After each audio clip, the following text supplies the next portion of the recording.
Uncomfortable conversations. We spend days, weeks, months, even years avoiding them. I know I've done this, but our next guest says confrontation isn't necessarily a bad thing. In fact, it can bring clarity to your professional and your personal life. Lupe Prado, executive and career coach, joins me now to discuss why clarity is kindness in leadership and in our life. Good morning. Thank you for being here. Thank you, Hannah. Okay, so I love this. I heard this quote from Dr. Brene Brown. Yes. She was asked, what's her number one piece of advice for leaders in any world, the corporate world, she was talking about specifically. But she said, clear is kind, unclear is unkind. I know you know this quote. What does it mean to you?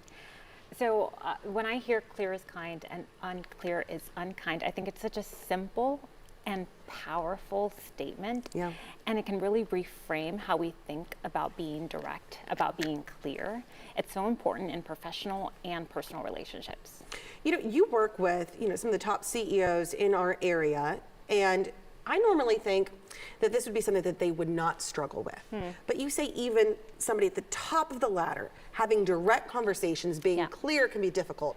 Why is that, and how do you coach them around that? Yeah, so I see this at all levels, even with senior leaders. There's this tendency to want to be nice, to not be seen as harsh. But again, clear is kind. That's the kind thing to do. And then if we think about feedback, in the context of feedback, there's two types of feedback. Outcome feedback, which is like at an annual review, and then process feedback.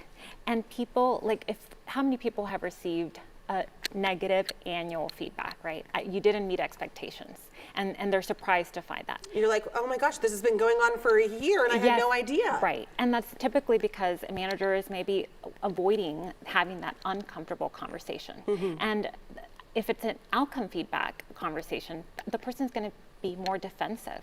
But if it's a process, during the year, they receive this feedback, they have the opportunity to fix it, to do something about it. So people are less defensive that way, and there's something really powerful about that. You know, one of my EPs when I was on the morning show, I would do live shots and we would sit down and look at them right after. And we would go through, her name is Sheena, if you're watching, we would go second by second, but it wasn't down the line.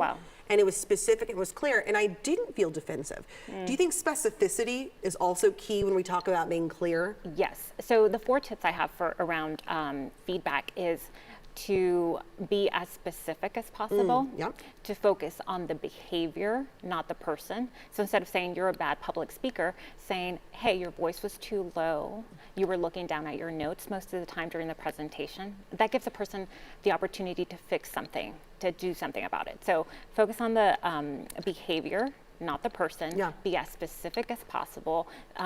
Be forward-looking in your feedback, and then give the feedback as soon as possible. So in your example, you were getting that feedback right after you did the shot, and so that was really helpful. And that showed that that person, Sheena, really cared. Yes. She really cared. And it was that specificity right there. So we're talking about being clear as a leader, but also there's the idea of being clear with yourself in what you want when you're going for negotiations, when you're making decisions about your life or your job. How do you get clients to be clear about what they want, not about what other people want or they think the world wants, clear about what you want? Yeah, that's a great question. So I tell clients to think about enthusiasm. What are you enthusiastic about? What are you excited about? And one small question that I use is that's really effective is, what do you really want?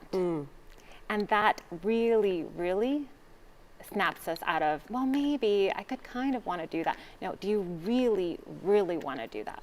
You know, it's so interesting. I was actually interviewing Candace Nelson, the founder of Sprinkles Cupcakes, yesterday. Oh, cool. She said almost the exact same thing. She said, if it's not a heck yes, then it's a no. That's her rule in life. It's that gut feeling. Yes.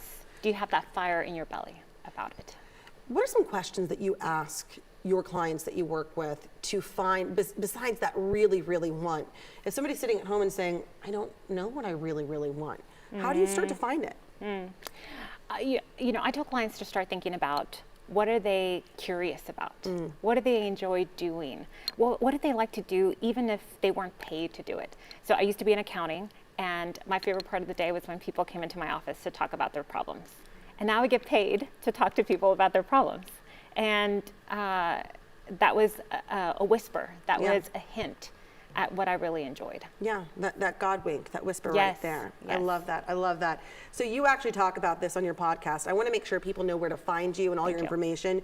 You've been so helpful to me in my life. Talk you. about your podcast and where people can find you for more information. Sure. So my podcast is called Paid Vocation, and I interview people who are doing work they love. And my website is lupeprado.com. Very good. And you're going to post some books also that give more information on feedback, how to give it, and how to receive it, right? Yes. Okay, perfect. Thank you so much for joining us. Thank you, Hannah. I always love Such a talking to pleasure. you.